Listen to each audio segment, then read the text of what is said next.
Welcome to 7 times 70 at 7times70.substack.com. A video view, written and narrated by Patrick Chisholm. American wealth is not based on slavery. Last year during Parents' Weekend, I sat in on a history class at a university in which the youngish, masked professor told the students, "If there is one thing to take away from the class, it is that modern capitalistic U.S. society is built on slavery." I should have spoken up. Alas, I timidly kept my mouth shut. But afterward, I emailed the professor and his department chair to explain that it's impossible that the U.S. owes its high standard of living to slavery, and encouraged them to share such ideas with their students. I never received a reply, so I wrote the president of the university. That time I did receive a short response, written in very general terms, never directly addressing the topic at hand, but at least it was something. The above notion is a frequent talking point of slave reparations advocates and promoters of critical race theory. It's also no doubt ingrained in the minds of millions of young Americans who hear that sort of thing in college and high school. No wonder so many of them loathe their own country. The United States became wealthy in spite of slavery, not because of slavery. Far from accelerating the economic development of the United States, that insidious institution impeded it. This is obvious when comparing the booming and prosperous free states of the American North versus the poor and backward slave states of the South during the 1800s. Slavery encouraged the continuation of an agrarian society. It held back industrialization. It saps an economy of enterprise and technological innovation. It's based on force and coercion rather than free exchange of labor and skills. That's why the South was stuck in the Dark Ages as the North grew strong and rich. In 1860, industrial output per person in New England was $149.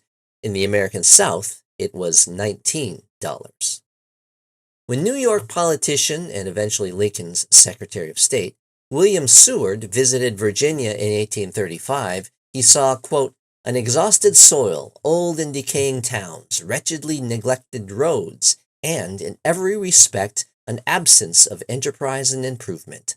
Such has been the effect of slavery," unquote.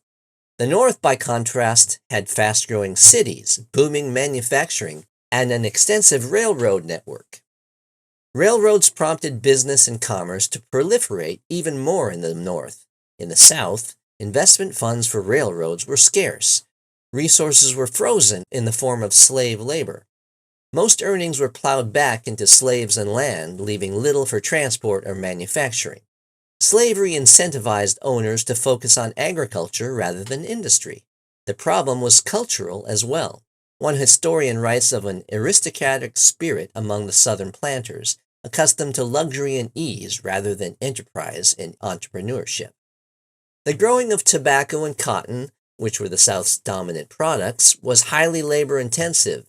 That did not require sophisticated technology. People rather than machines did most of the work.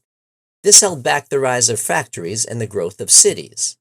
Clearly, America's modern capitalistic society is derived from the advanced skills and education, technological innovation, keen competition, diversified goods and services, expansive transport and distribution networks, abundant investment capital, managerial efficiencies, advanced legal systems, and established rule of law that were so characteristic of northern free states, not the southern slave states. The latter were a huge drag on America's economic development. One may argue that the industrialized North benefited from imports of cheap, slave-produced cotton and tobacco from the South. But this would have been a tiny benefit. Cotton and tobacco were just two of thousands of goods. Any absence of certain slave labor-produced goods would have barely caused a blip in the economic juggernaut of the North. The latter simply would have imported wage labor-produced goods instead, which is exactly what it did after slavery was abolished in both the U.S. and abroad, with no deleterious outcomes whatsoever. Applying the professor's thesis, Brazil and the Caribbean should be wealthier than the United States since they had a lot more slaves, but they're considerably poorer. Also, following that erroneous thesis, after slavery was abolished in the United States, economic development should have slowed significantly. Instead, it took off. In other words, modern capitalistic American society is derived from the very antithesis of slavery, not from slavery. Tell that to the next professor who tries to make you think otherwise. Addendum. A year later, during Parents' Weekend, the only history class open to parents was with a very professorial-looking 60-something-year-old professor, clad in a dark pinstripe suit and suspenders, and who even said something that sounded somewhat conservative. During his lecture, I couldn't help but think of the many students in the building's other classrooms who were being fed the Marxist hogwash of the other professor and those like him. Thank you for watching this 7x70 video view. For the latest commentary on religion, politics, culture, and more, go to 7x70.substack.com.